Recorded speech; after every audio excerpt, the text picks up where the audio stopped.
গেলেকীত অসমীয়া যুৱ মঞ্চৰ আঞ্চলিক সমিতি গঠন অনুষ্ঠান গেলেকীৰ কমলাবাৰীস্থিত মেজাংকৰী ভৱনত অনুষ্ঠিত হয় এই সভাৰ এই অনুষ্ঠানতে এখন 51 জনীয়া গেলেকী আঞ্চলিক সমিতি গঠন কৰা হয় এই উদ্দেশ্যৰে অনুষ্ঠিত ৰাজহুৱা সভাত সভাপতিত্ব কৰে গেলেকী কনিষ্ঠ মহাবিদ্যালয়ৰ প্ৰাক্তন অধ্যক্ষ সুৰেশ চেতিয়াই অনুষ্ঠানটোত স্থানীয় বিভিন্ন দল সংগঠনৰ লগতে গেলেকী প্ৰেছ ক্লাবৰ সভাপতি ৱাহিদ আলী সমাজকৰ্মী আব্দুল হেলিম ৰেকিবুল হুছেইন আৰু বনবন্ধু হিচাপে খ্যাত নিৰণ গগৈ আৰু গেলেকী চাহ বাগিচাৰ পৰিচালক উপস্থিত থাকে সমিতি গঠনৰ পিছতে সংবাদ মাধ্যমৰ আগত বক্তব্য দাঙি ধৰি জিলাৰ বিষয়ববীয়াসকলে কয় যে জুবিন গাৰ্গৰ ন্যায় প্ৰদানৰ ক্ষেত্ৰত চৰকাৰে যি ধৰণে ব্যৱস্থা গ্ৰহণ কৰিব লাগিছিল সেই দেখা পৰিলক্ষিত হোৱা নাই তদুপৰি চৰকাৰে জুবিন ক্ষেত্ৰত এছপি জাৰি কৰা সন্দৰ্ভত মন্তব্য প্ৰকাশ কৰে জিলা সমিতিৰ বিষয়ববীয়াই আনহাতে চৰকাৰে জুবিন সমাধিস্থলীত জাৰি কৰা এছপি আলফা সেনাধ্যক্ষ পৰেশ বৰুৱাই সমৰ্থন কৰাক লৈ ক্ষোভ বুজাৰে সংগঠনটোৱে অসম তথা ভাৰতবাসীৰ লগতে বিশ্বৰ বিভিন্ন প্ৰান্তৰ পৰা আমাৰ অসমীয়া হিয়াৰ আমঠু অসমৰ সম্পদ পানৰ শিল্পী জুবিন গাৰ্গৰ ৰহস্যজনক মৃত্যুৰ আচল কাৰণটো উপস্থাপন কৰিবৰ কাৰণে চৰকাৰ তথা ন্যায়ালয়ক ইতিমধ্যে আমাৰ বিভিন্ন ধৰণে আমি দাবী উত্থাপন কৰি আহিছো আৰু শেহতীয়াকৈ আমি আমাৰ অসমৰ মুখ্যমন্ত্ৰী ডাঙৰীয়াৰ বিভিন্ন সংবাদ মাধ্যমৰ বক্তব্যৰ যোগেদি আমি এটা কথা বুজি পাইছো যে তেখেতে শেহতীয়াকৈ যেন কৰবাত তেওঁ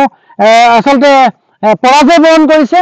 আমি ভবা ধৰণে বা সমগ্ৰ অসমৰ ৰাইজে ভবা ধৰণে জুবিন গাৰ্গৰ পৰিয়াল বা অসমবাসী ৰাইজে জুবিন গাৰ্গৰ উচিত যেটো ন্যায় পাব বুলি আমি আশা কৰিছিলো হয়তো সেই ন্যায় পাম নে নাপাম বৰ্তমান সময়ত লাখটকীয়া প্ৰশ্ন উত্থাপন হৈছে আৰু ইয়াৰ সমান্তৰালকৈ আমি এটা কথা ক'ব খুজিছো যে যি সময়ত জুবিন গাৰ্গ যে পানৰ শিল্পী অসমীয়া ৰাইজৰ হিয়াৰ আমঠু এই সমগ্ৰ ছবিখন বৰ্তমান সময়ত জুবিন গাৰ্গৰ সমাধিৰ ক্ষেত্ৰত দৈনিক হাজাৰ হাজাৰ অনুৰাগীয়ে শেষ শ্ৰদ্ধাঞ্জলি জনাবলৈ যোৱাৰ যেটো পৰিৱেশ এই পৰিৱেশে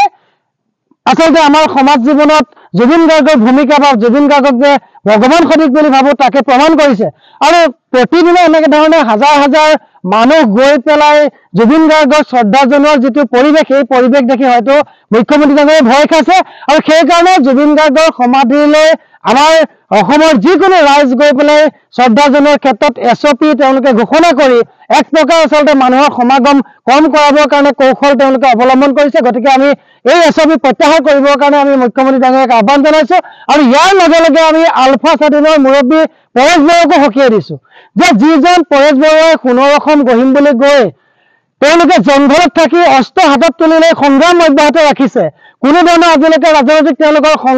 যি সংঘাত সেই সংঘাতৰ কোনো সমাধান হোৱা নাই তেনে প্ৰেক্ষাপটত কিন্তু মুখ্যমন্ত্ৰীৰ সুতলপি মতে নে মুখ্যমন্ত্ৰীৰ তৈলমৰ্দন কৰিবলৈ গৈ মুখ্যমন্ত্ৰীয়ে ঘোষণা কৰা এছপিক তেওঁলোকে সমৰ্থন কৰি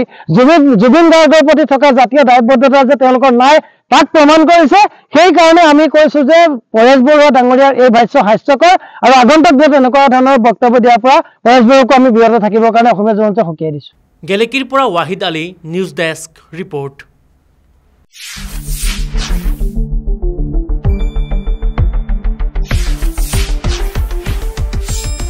শুদ্ধ আৰু বিস্তৃত বাতৰিৰ বাবে চাই থাকক নিউজ ডেস্ক ৰিপৰ্ট।